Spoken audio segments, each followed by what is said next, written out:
World media leaders are gathering in China to contribute media power to building a better future for humanity. The 5th World Media Summit has attracted more than 450 representatives of nearly 200 institutions from over 100 countries and regions, including media outlets, think tanks, and international organizations.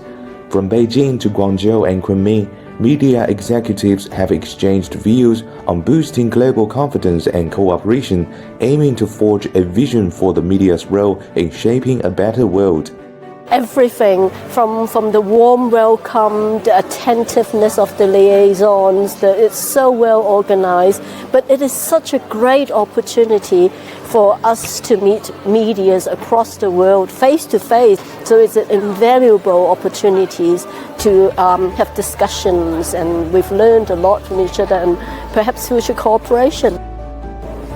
I think it's the venue that we journalists and everybody who are in the media industry can come and talk and exchange views and experience to each other about the media industry, especially in the era of innovation and technology disruption. So this is a stage that we can exchange views and experience about this. So this is impressed me.